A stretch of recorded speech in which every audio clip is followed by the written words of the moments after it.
Good, everyone. And now the room looks very empty compared to the rest of the day. Kia ora, but we have very important items still to go ahead. So we'll just get, I think, Lara and Natasha coming up first. Oh, sorry, we have to do electronic attendance for Councillor Williamson.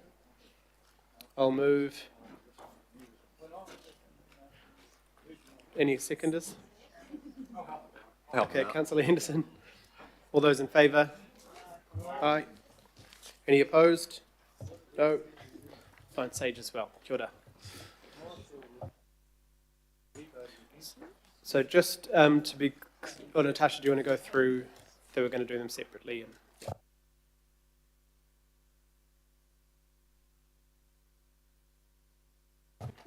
Kia ora. Kia ora koutou, thank you for having us here today. I'm Natasha Carpenter. I'm the Head of Coastal Management in Engineering Assets and Technical Advisory, and I'm joined today by Lara Clark, our Principal Coastal Adaptation Specialist, and Sage Vernal, our Senior Coastal Adaptation Specialist. And we're here today seeking your approval of 5 shoreline adaptation plans across 2 separate items, and we'll be starting now with the Aotea Great Barrier and the Outer Hauraki Gulf Islands Shoreline Adaptation Plan. I would like to acknowledge that we do have iwi partners present for the second item, and I'll formally introduce them when we carry over into that, but would like to just thank Shona for her time today and being present with us.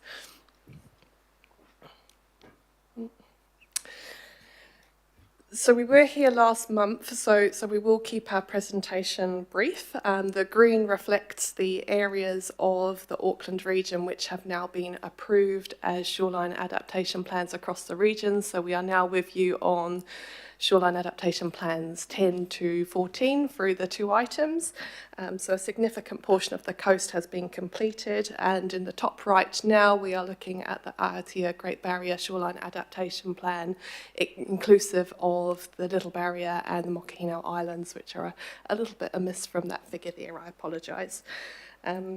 So we are here rapidly completing the Shoreline Adaptation Plan programme, which was our commitment made following the 2023 storm events, and our commitment to move into implementation of the plans. Oops. So the purpose of the plans, just as a very brief recap, is to provide long-term consistent decision-making for council-owned land and assets in response to coastal hazards and climate change. This is as much about the consistent decision-making piece as it is around the response to coastal hazards and climate change. It is complementary to a range of other tools and alignment with other work programmes across the Auckland Council family.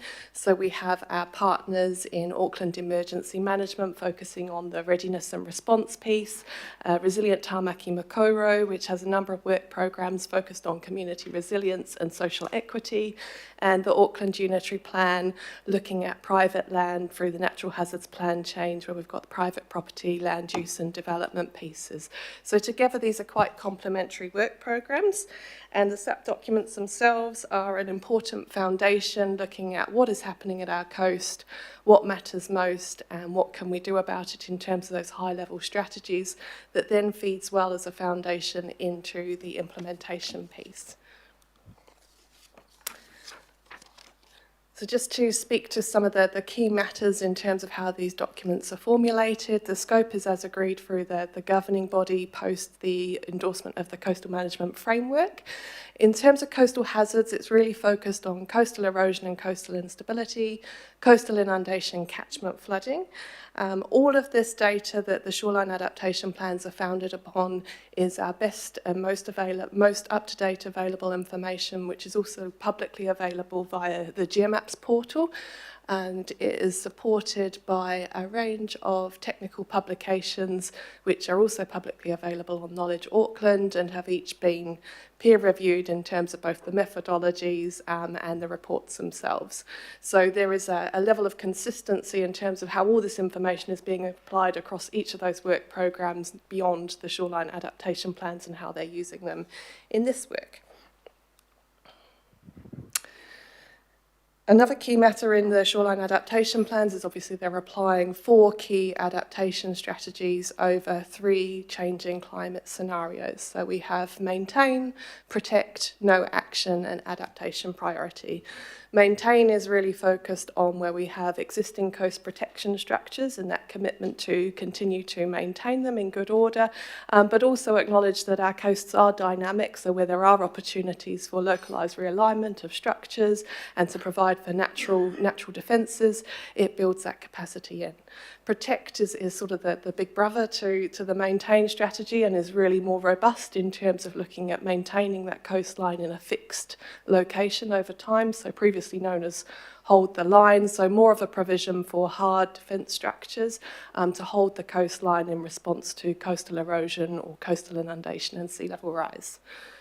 No action is really adopted for sections of coast where we have limited or no council-owned land or assets that are exposed to coastal hazards, or where we have a highly naturalised coastline which would actually benefit from us not interfering with it. So that doesn't preclude any actions in terms of ongoing ecological support. It really is founded on no action in response to coastal hazard management. And then finally, we have adaptation priority. This was previously known as managed retreat. The change in terminology here is to better articulate that this is really a signal for the need for ongoing conversations with communities and with iwi and with local boards around what needs to be done here through the longer term management intentions. So when we know that we have an issue there, but we need to spend a bit more time understanding that. So it doesn't predetermine a particular outcome or solution. We have each of those adaptation strategies applied over 3 different climate change scenarios. We did previously use indicative timeframes.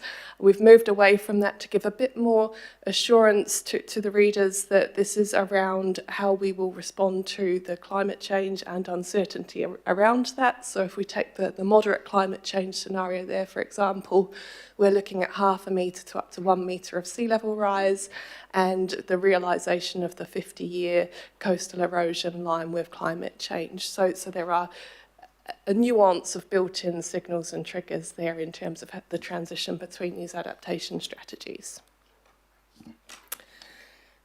So the key focus really for us now is on completing all of the plans and moving into implementation across the region. These are foundation documents to support a range of Auckland Council BAU activities, as well as to give us a more robust position for strategic planning going forward. So from now, they will support a range of operational responses where the plans are available. This includes when we have storm responses, some of our operational maintenance of coastal structures. And as we move into completing all of the plans across the region, we will, for the first time for Tamaki Makaurau, have that consistent regional picture.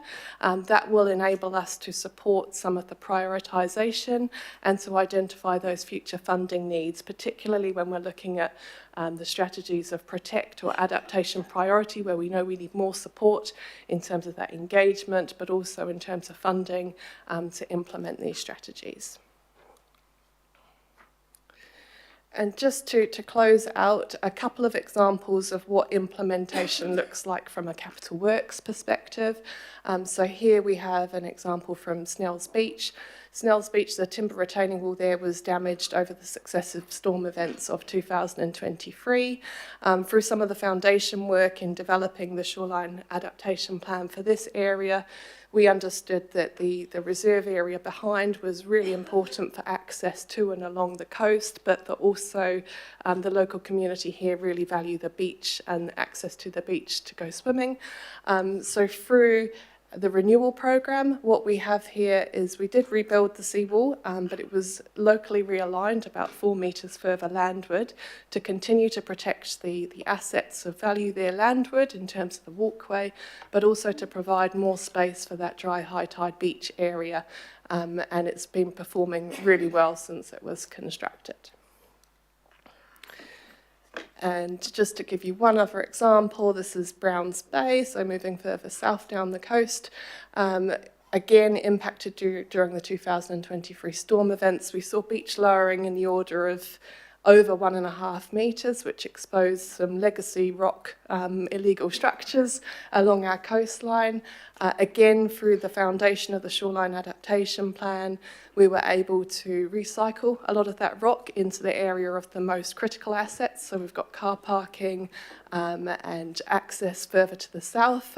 So we've rebuilt a properly designed and consented and engineered rock revetment to the south, but also had an opportunity to naturalise, replant a section of the wider section of reserve. So even though we've got a strategy of protect there, I think that just speaks to some of that there is still that ability within those strategies to look at a range of different options and what's most appropriate when we're aligning the values and the hazards for each area alongside that coastal engineering knowledge. Now I'm going to stop talking and I'm going to briefly pass over to Sage, who's just going to give you a very high-level overview of the plan in front of you now, and then we'll be over for questions. Kia ora. I have the privilege today to speak to the Aotea Great Barrier Island and the Outer Hauraki Gulf Island Shoreline Adaptation Plan. So I'll take the plan as read, but just to quickly touch on the spatial coverage that this plan entails. So when we're thinking about the Aotea Great Barrier Island and Hauraki Gulf Shoreline Adaptation Plans, what we're looking at, as you can see on the screen, is we've got the north and the southern section of Aotea, so all of Great Barrier Island, and then the islands off the respective north and south coast. And as you can see, this also includes Te Hatura Otoi, so Little Barrier Island there, the Pakahuna, so the Makahuna Islands, and also the Broken Islands as well, included within the Shoreline Adaptation Plan. So it's quite a unique and very diverse section of Tamaki Makoto's coastline. It features quite a few different sort of considerations in there, and of course for Great Barrier Island itself, a lot of it is Crown land, so we've been having ongoing conversations with the Department of Conservation. But in terms of developing the Aotea Great Barrier Island Shoreline Adaptation Plan, this has included quite a few events with the community, working closely with our local iwi, so our mana whenua, as you can see on the screen there. So Ngāti Reihua, Ngāti Wai ki Aotea, Ngāti Wai, Ngāti Manihiri, Ngāi Taiki Tamaki, Ngāti Whanonga, Ngāti Tamatera, and Ngāti Maru, all whakapapa and or have expressed an interest in the Aotea Great Barrier Island Shoreline Adaptation Plan. There's quite a few considerations from the ecological perspective, of course, with Aotea Great Barrier Island sitting within the Hauraki Gulf Marine Park. And we do have the support of the Aotea Great Barrier Local Board as well. So as you can see on the screen there, quite a lot of park and reserve land. We've got one regional park. So we've got the Glenfield Regional Park within the Aotea Great Barrier Island there. Also quite a lot of road infrastructure and wharves, and of course a couple of airfields there as well. So not to go into too much detail, I'll stop talking and jump to the next slide.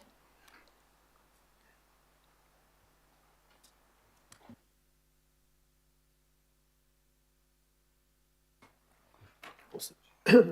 Thank you very much. Yeah, I think the presentations, and sadly always after massive massive items on our agenda, don't get to do the justice of the amount of work that goes into this, including the ones you've got here today. So just want to congratulate you again for this. The first question is from Deputy Mayor. Kia ora. Thank you very much. Look, I support the work that you're doing for this and the next item. But so I'm going to ask a question that applies to both, more kind of at the high level. And then my question is, how can we absolutely ensure that you will get cross-council department buy-in to do this work? And sort of the supplementary to that is, what mechanisms in place, or how can we get evidence of the progress or the success of the strategies over time? Because we kind of know where we are, right? And I want to be able to prove that the work that we're doing is making a difference, but I also want you to give me confidence that this isn't actually one department, it's multiple agencies, and that we have the Chief Executive was here, I'd ask him, but I'm asking you, that we have the interdepartmental insert word for authority or, agreement to do that. So can you help me with that? Kia ora, thank you very much for the question. A very important question it is. So within our department, we are Engineering, Assets and Technical Advisory. We also have the Centre of Excellence for Asset Management. So we'll be working closely with that team to think about how we can acknowledge and reference our shoreline adaptation plans and those very, straightforward asset management process-driven components that we have across all of our asset managers. It's also, as we found through the development of the shoreline adaptation plans, it's a relationships game. So we're really privileged in our team. We do work really closely with a lot of our key asset managers for our coastal areas. We've built some really developing relationships with Auckland Transport. We've got good relationships with our Parks and Community Facilities team. And through this process, also embedded further relationships with Healthy Waters, Water Care Services, and with all of our other sort of smaller locationally specific asset owners. So it will be a lot of mahi and a lot of continued conversations from our department, Engineering, Assets, Technical Advisory and the Resilience and Infrastructure team, and putting that into play through our work with our infrastructure teams and through our work with Resilient Tamaki Makaurau, thinking about how we can make these processes more effective in the future. Okay, supplementary if I may, Chair, because I spoke to the Resilience and Infrastructure team this morning, which is why I was late here.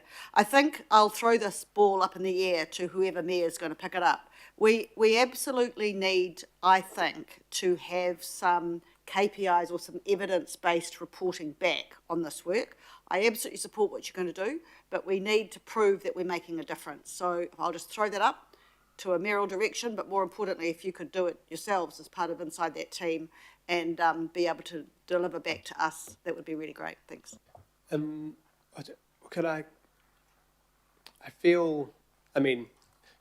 Obviously going to nod to the Deputy Mayor and I will too, but I feel like we already do that, but do you mean on the individual coastal assets? Oh, right. I mean, that there is quite a huge amount of work done in that space to give back to us, but are you sort of meaning... We just want to be able to prove that, I mean, we need these plans, right? I'm totally supportive of what we want to try to do. But actually what we need to say is we put a line in the sand, pardon the pun, put a line in the sand. We know we need to do this work. So how can we tell or communicate to Aucklanders that, look, actually this work is doing, delivering a climate better, preventative way going forward. That's kind of what I'm saying. Yeah. And No, I guess probably because I'm closer to it, but I agree with you, Deputy Mayor, but it is, it's probably sometimes individual asset based, it might be future asset, it also might be the stuff we don't do. So I've got examples of the shoreline adaptation plan where the local board have agreed, yep, we won't actually replace that asset because it's been beaten up by a storm 3 times. So there's some of, but I think there would be a good way next term to package it, how we progress as a system rather. But it's so new that I guess it's hard to bring all that, the conclusions back because we've only been doing this for 3 years. But Mayor Brown. Okay, my question would suit for this item and the one next as well, general things. I want to make sure that you're not in danger of setting precedents and expectations too high, because my understanding is that council will not respond or act on private land, crown land or areas of coast with limited council aspects exposed. So I want to be sure from you that you're not encouraging hopes beyond. We're a great council and a lot of councils love selling false hopes. That's the first question. You answer that. Next one is, do you ask who benefits? Because we've already had a ludicrously expensive retaining wall at Oria that solely benefited the landowners behind who should have paid for it. And so who benefits and who pays? You've got to tell me that you're doing that. Have we thought of targeted rates? You showed a little town, one little beach there, they're going to do it for a beach that does the people at Snell's Beach or one of these little ones. Snell's Beach. If you're going to fix Snell's Beach, who benefits the people at Snell's Beach? What about a targeted rate on Snell's Beach? Because not everyone's chosen to live on the coast. And so that's the third one. And the last bit, I'm looking at your pictures here. I can tell you solid defences don't work. I want to see gabions and things like that there that accept the pressure of a wave and displace air. And so, but you can put as many solid defences as you like it, but they all fall down. And if you go to Awhitu out there, we walked along one bit there, and there was an example of every different alternative of seawall, and they all shared one thing in common: they all failed. So there's a few things there, but I want to hear these because this. Don't please tell me you're not setting expectations. Thank you. Through the chair, I will run through each of the answers to your questions, and Lara may like to embellish. So question one. So no, these plans do not set a precedent for protecting private property. They are very clear that these are purely focused on council-owned land and assets. We have made the decision for the sake of consistency to cover the whole of the Auckland coast, but in sections where there are no Auckland Council-owned land or assets, the strategy is no active intervention, to direct that there isn't an active role for Auckland Council in defending those sections of coastline. Well, that's good. Do you tell people that? We have been telling, and it is has been a key point of feedback in terms of the numerous community engagement events that we have had. As I'm sure you would appreciate, not everyone has been receptive to that message, but it is clearly documented in each of the plans. No one is there for someone who doesn't want to listen, so you've got to... If I move on to your second comment in terms of who benefits, a lot of the mahi in setting the foundation of the shoreline adaptation plans has been to understand the values of each section of coast, so that we can understand both the direct benefits of the local community, but also the wider benefits to Auckland in ensuring that we pick the right strategies. So it is a balance of not just being receptive to the direct users of one area, but the wider Auckland community, and reflecting those values, whether it be natural character or some form of more suburban use of the coastal areas. In terms of targeted rates, yes, this is something that is front of mind in terms of the future of the Shoreline Adaptation Plan programme and implementation. At the moment, through the examples that you've seen in front of you, those are coastal renewals that have been regionally funded. So they've come out of the regional pot of money, as well as obviously we do have local renewals funding available through parks and community facilities. But I think it is a key part of the conversation that we'll be gearing up to through implementation of the plans, is in areas where there is a more direct benefit for other areas, or it is quite localised, that it should be coming through a targeted rate as opposed to the regional fund where obviously all... Who makes that decision? Because it's a political decision, that one. This the will decision be, as to that the ratepayers in Otahu have to contribute to fixing a seawall at Snell's Beach seems completely unfair to me. So through the chair, I anticipate this will be coming back to you in the new term as part of the implementation of the Shoreline Adaptation Plan. So there will be a piece coming to you with completion of all the plans for the regional prioritisation, and how do we identify the sections of the coast to be prioritised. And as part of that, I think the funding and the decisions around the targeted rates will be key.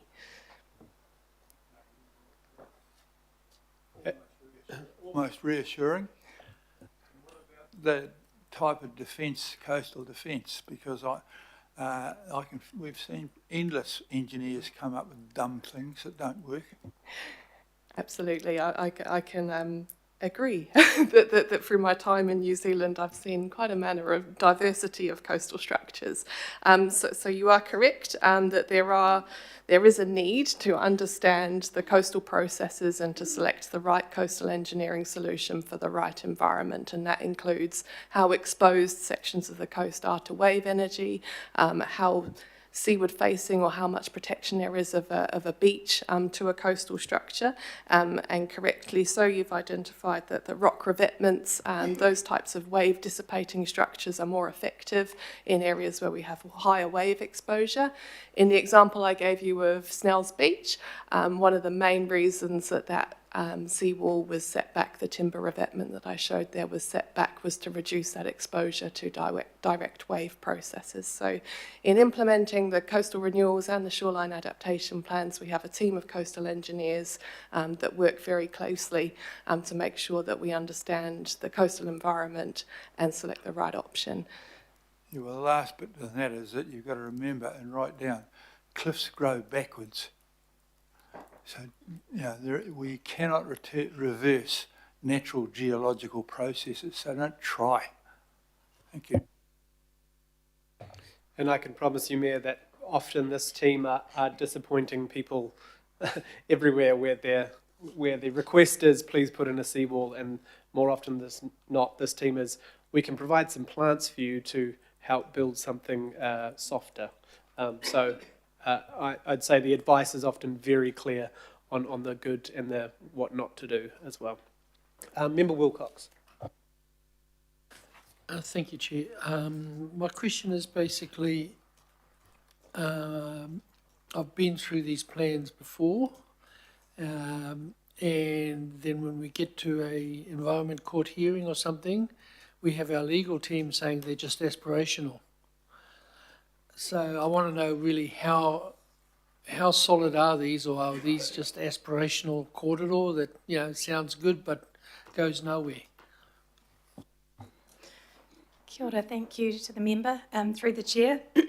While they are plans that are prepared under no specific statute, they do form part of Auckland Council's policy in terms of a non-statutory plan, so they can be seen as aspirational in setting a direction. I hope that the process that we have implemented and has been consistent across the region in preparing these plans might give some weight to the plans in such a regulatory environment. We've undertaken extensive community engagement. We've worked in the spirit of partnership where we can, and we have had the resourcing to work with us on these plans. I think they form a foundation, and through implementation, I think there will be opportunities for us to reflect their outcomes through our statutory planning methods, such as our reserve management plans, and possibly in the future through resource management plans. So they are a foundation, they are non-statutory, but in my response to the Deputy Mayor's question earlier, if we can continue to grow them and show that that's the direction that we have for our region's coastlines, then we can keep to support that mahi. Kia ora. Thank you. Member Henare. Kia ora. A couple of questions. So in the development of the plan, obviously Mātauranga Māori makes an entrance, but what happens over 100 years? Well, let's say 50. I might be still around. Will that be an ongoing use, like a partnership? Kia ora, member, through the chair. I'd like to think that Mātauranga and the signals or the triggers or the tohu that iwi have observed have been there for hundreds of years and will endure for hundreds of years. Whether or not it's something that we can weave more solidly into our more Western monitoring practices and our metrics and evaluation, I would like to think that the relationships we've developed so far in bringing the plans to this point can mean that we can build on that further, and we can think about how monitoring and how we can utilise Mātauranga in terms of the decisions made, and also how we can think about changes to our coastal environment as well. So it's similar to my response to Member Wilcox's question. It will be the continued opportunities and the continued kōrero with iwi in that space. So I suppose moving that out a bit, your reply to both myself and Glenn, what are the opportunities for whānau hapu iwi going forward? Are we always going to be there at at the whim of somebody else, or is it a joint process always going forward?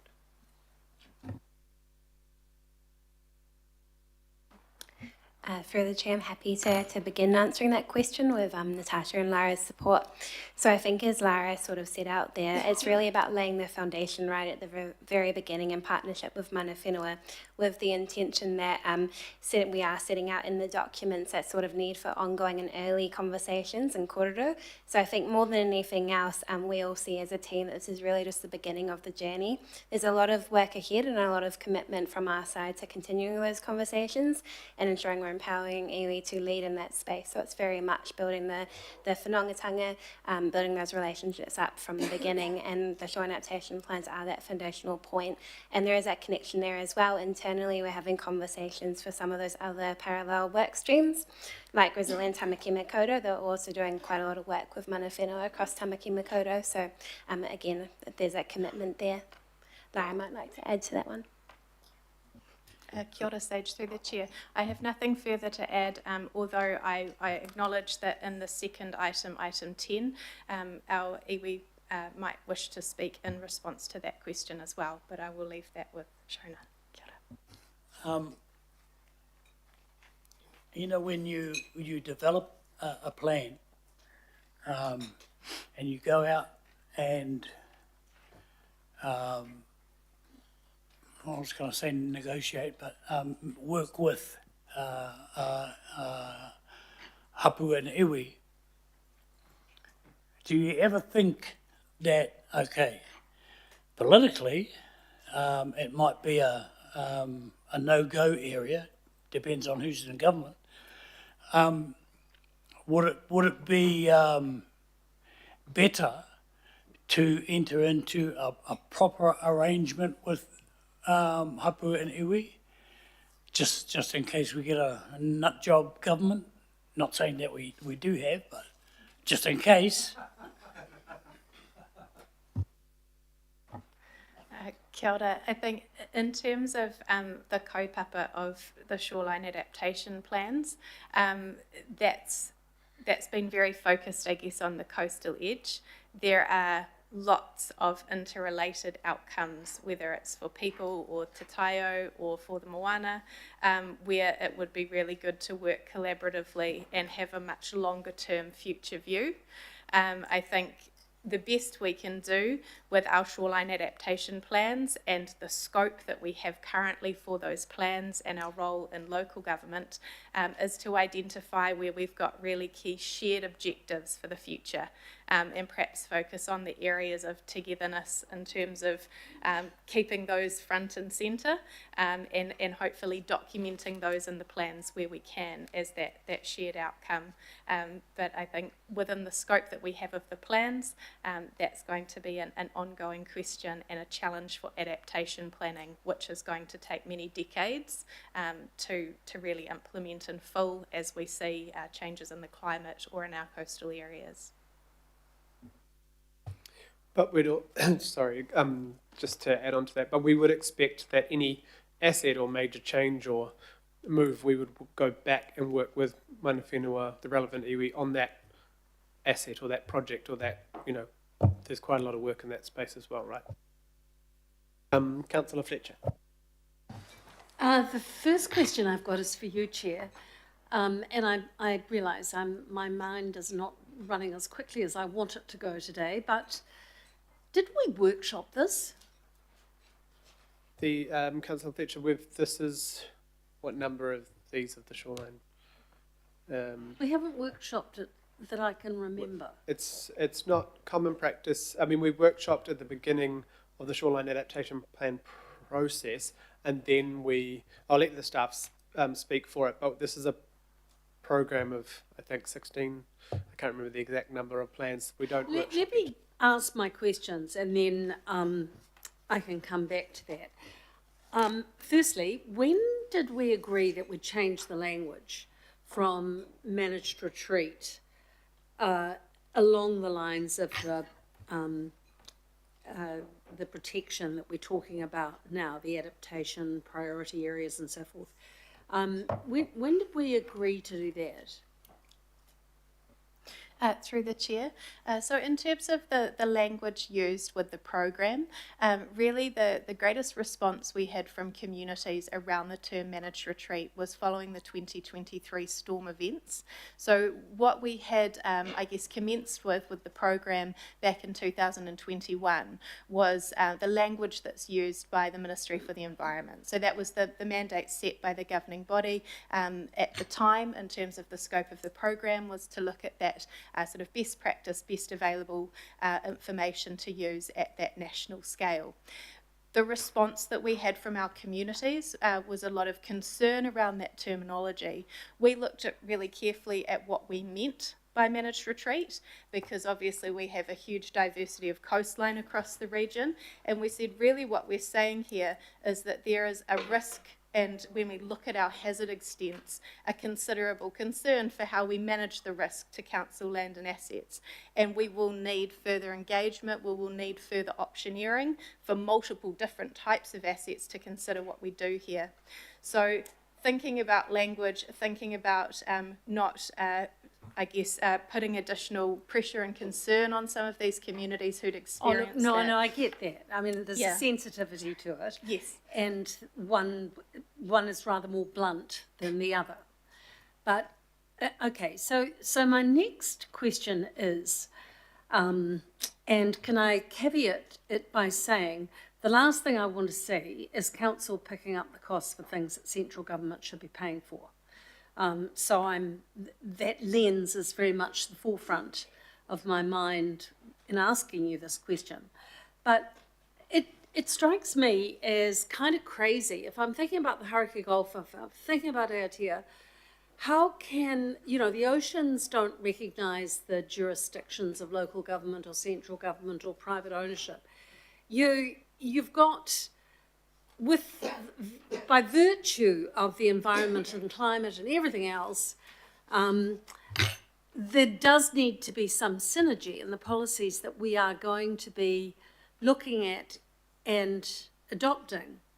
So are we duplicating work that the Ministry for the Environment should automatically be doing before we then have a scrap over who pays for it?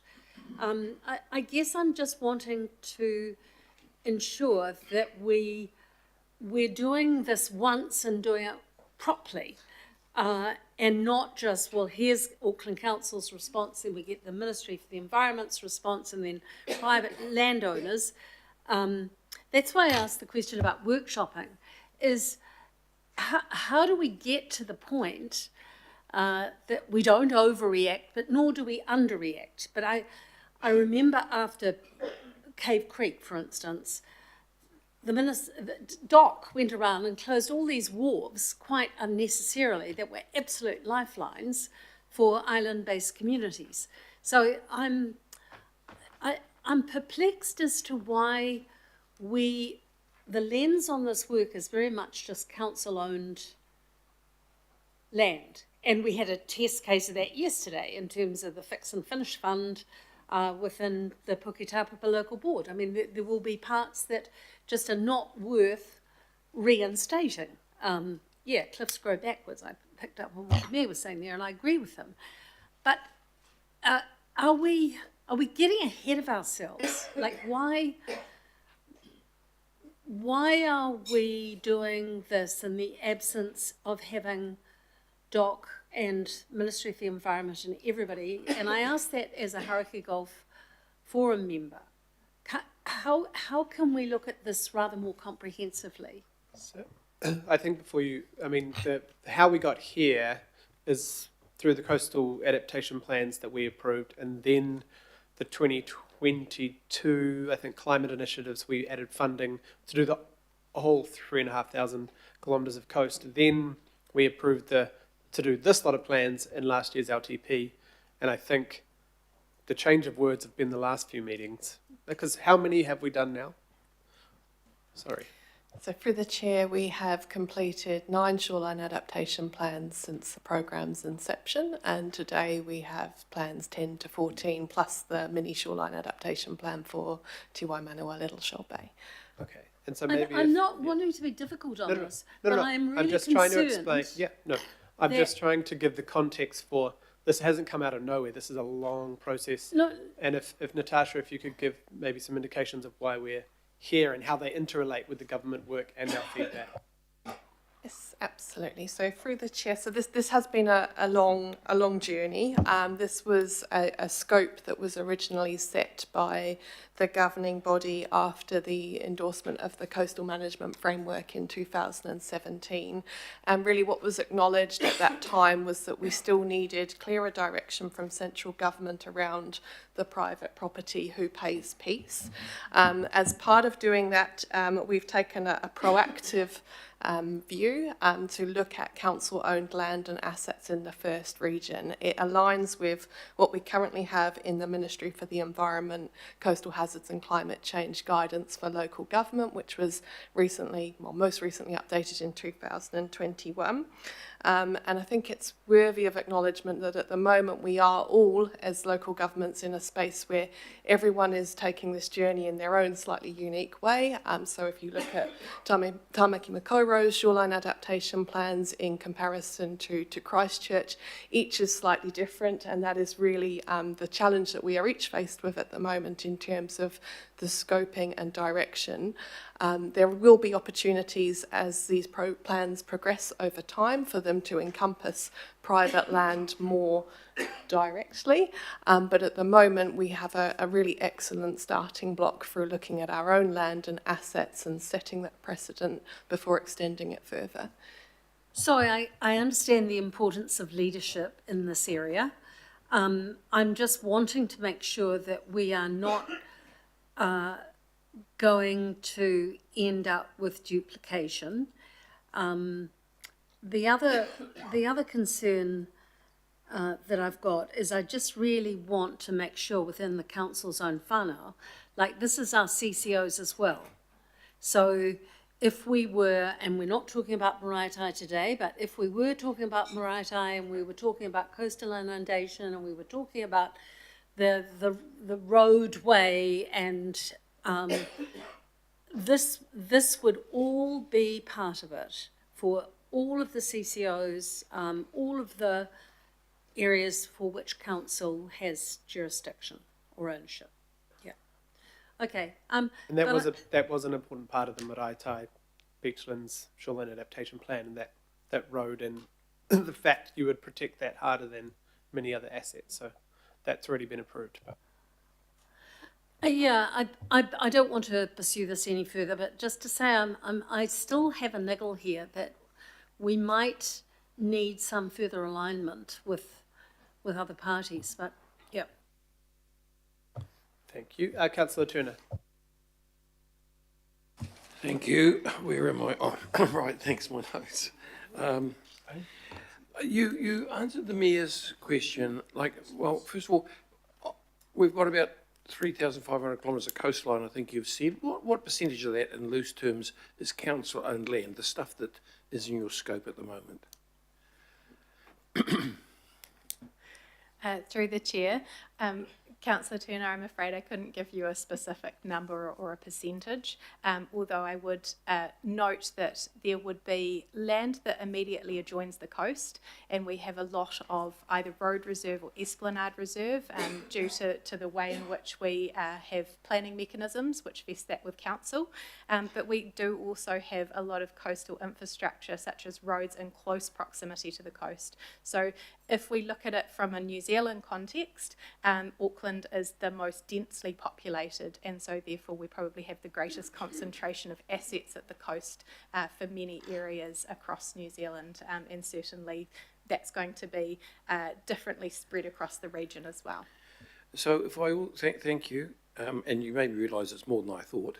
So did I also hear you correctly that so that we don't lift the public's, the private landowners' expectations, as the Mayor said, as in delivering stuff for them, we have zoned or we have labelled all that area as no intervention? So we've looked at it in terms of the concentration, the type of assets and their exposure to those different hazards that Dr. Carpenter spoke to earlier.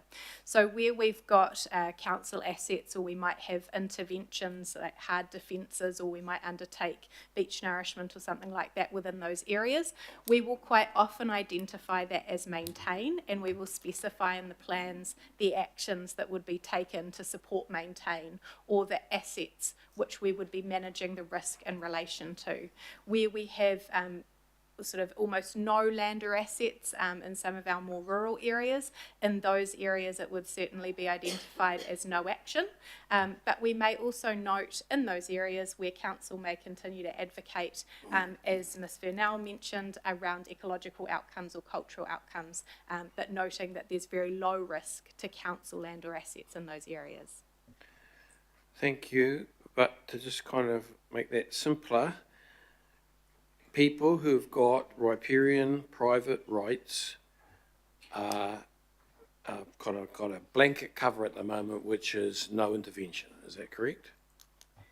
If we're looking at areas of the shoreline with private ownership and no council assets present, then it would be no action. So if those people are prepared to pay themselves and do some intervention and do some stuff, and they go for a resource consent, is the first response they get, your area's a no action area? So in terms of the status of the shoreline adaptation plans, they can be considered through a consent process as a non-statutory document. However, the first, I guess, port of call for that consenting process should be what sits in those resource management plans. So the staff will interpret all that fancy planning stuff, but the start point will be you're in a no intervention area, correct? Through the chair, if you were to consider the shoreline adaptation plans through a consenting pathway, that plan may be identified as an other document, although the purpose of the plans, as Dr. Carpenter's mentioned, is very clear that it's in relation to managing risk to council land and assets. So that doesn't set a policy direction as a resource management plan. It's no surprise to you my scepticism, I've made that clear. And you also know how many people filled our halls in our area, and this is the base of their concerns. And I had said here before I started, got to this question, which was prompted by Councillor Fletcher, I'd sat here and I'd written down language change. And when you talk about, we no longer call it managed retreat, to reduce their levels of anxiety, is that not disingenuous to actually lower the levels of anxiety by changing the language rather than what we intend to do? Through the chair, I don't think the intentions of the language change were disingenuous. It was always in the commentary that sat with the managed retreat narrative back in the earlier plans, signalling that need for a further conversation. But I think it was a worthy identification of the team through the community engagement feedback that language was triggering. It became particularly triggering after the 2023 storm events. So it was really just to better reflect what was always the original intention of that. Would you accept it was particularly triggering way before that in the Huia northern edge of the Manukau Harbour, way before 2023? Through the chair, I think language around retreat or around anything that is really important to a community will always be distressing. And I think, yes, you're quite right. Whenever we have these conversations, they are difficult conversations. And I think we do need to be really careful with language. And I really take the point around being really clear about expectation setting as well. If I may, I would just add that although we have the shoreline adaptation plans and they speak to the management of risk to council land and assets, we do also have all of our mapped hazard information which continues to be available and I hope doesn't sort of minimise the fact to think about some of the challenges that we have with coastal hazards for both private property and Auckland Council land. Thank you. Last question. So to support what was said by the Deputy Mayor, do we, we need to go and develop, empirical evidence by going back to the projects we've already done to assess their effectiveness in order to take that to the public and say, look, again, in my little bay, which I keep harping on about, but we know how successful managed advance has been in Huia domain, and maybe if we had a look at that and brought that into the picture of recording what's taking place, it might change the angle, the tangent that we're on, just minutely even. Would you think? Through the chair, absolutely monitoring is going to be a huge part of the implementation of both the effectiveness of the strategies and how we change between strategies over time. We do have the coastal monitoring portal, which is supporting that public education piece around how we do and have for a number of years monitored our coast. And Councillor Turner, I hope you'll be pleased to know that Huia is one of the beaches which is monitored as part of that coastal monitoring program as a condition of consent to demonstrate the effectiveness and the retention of the sediment in front of the groins at Huia Bay. Well, just remember it went forward, not backwards. Thank you. Councillor Baker. So we're doing 20 of these. How many of these committee already signed off on? 9 plus the mini shoreline adaptation plan. Good, thank you. Cool, thank you. That's all the questions on this one. So, Just in response to Baker there, can you just confirm that we started on this prior to the anniversary weekend floods, prior to the cyclone that followed? Do you think the world changed a bit for Auckland as a result of those two events? Was it time for some reconsideration about the way in which, or do you see it as wanting to fast track this work because of those events? Through the chair, thank you. I think I do recall that question being asked in a number of forums and with our local communities. I think it certainly brought home to many Aucklanders the need to think about this and the need to have a plan when we do have damage and we do have storm damage at the coast. We'd had previous storm events which had been more damaging for our coastal areas some years before, and that really reinforces the utility of having a plan and having that clear guidance already available when we're looking at undertaking emergency works or responding to those hazard events. So I agree, it's highlighted the need for a plan, but has it, as a result of those two events, highlighted the need for central and local government to work together more effectively? In a word, yes, certainly. yeah, and I've spoken to Select Committee twice since the floods on adaptation and the fact we have no national direction and that we need support, but we're not going to stop our work. And most of the shoreline adaptation plans have been approved post the storms, and very delicately, I've been to many of those events. The staff have done an amazing job trying to bring people along because it's been so triggering for people post the events, definitely. And I think the change of language has been approved in the last few, even last month. We've approved a number. Right, we'll just get you to... Oh, sorry, question, Councillor Walker. So, I've got a few questions, and the particular case that I'm drawing on is Ariwa Beach. So my first question... Councillor, that's not this one. That's the next shoreline. Yeah. Right, okay. The next one, okay. Cool, thank you. So I'll just move this one through a seconder, Councillor Dalton. Is there anyone who'd like to speak to this item? Councillor Baker. I just want to acknowledge the staff and say we've been through this in Franklin. We were first cabs off the rank, and we've got probably one of the biggest coastlines in Auckland, and I want to acknowledge the work you do with the community, the work you do with the local boards who then represent the communities and give their political feedback, which is their role. And it's sort of, I just hope every time we do one of these that we don't see the same questions on general stuff that we've talked about 9 times. And so if every time that we have these shoreline adaptation plans come before us and we have to answer the same questions potentially that we've asked before that are general in nature. I just hope we don't do that from a timekeeping thing. But it's a huge amount of work what you're doing, and the consultation in a tricky space is really good. So thank you for what you do. Kia ora, Councillor. Last speaker, Councillor Turner. Thank you. Well, on the back of Councillor Baker, I understand too how much work you do as well, and the consultation you've gone through, but that doesn't mean the public have been convinced of what's taking place or that they agree with you, and I will be extending every opportunity I can to remind you of that every time you come in front of us. I voted against all of these, I think. I'm not going to spoil my record this time. Thank you. Bye. Right. All those in favour? Are there any opposed? Councillor Turner would like his name recorded. Thank you. Right, we'll move to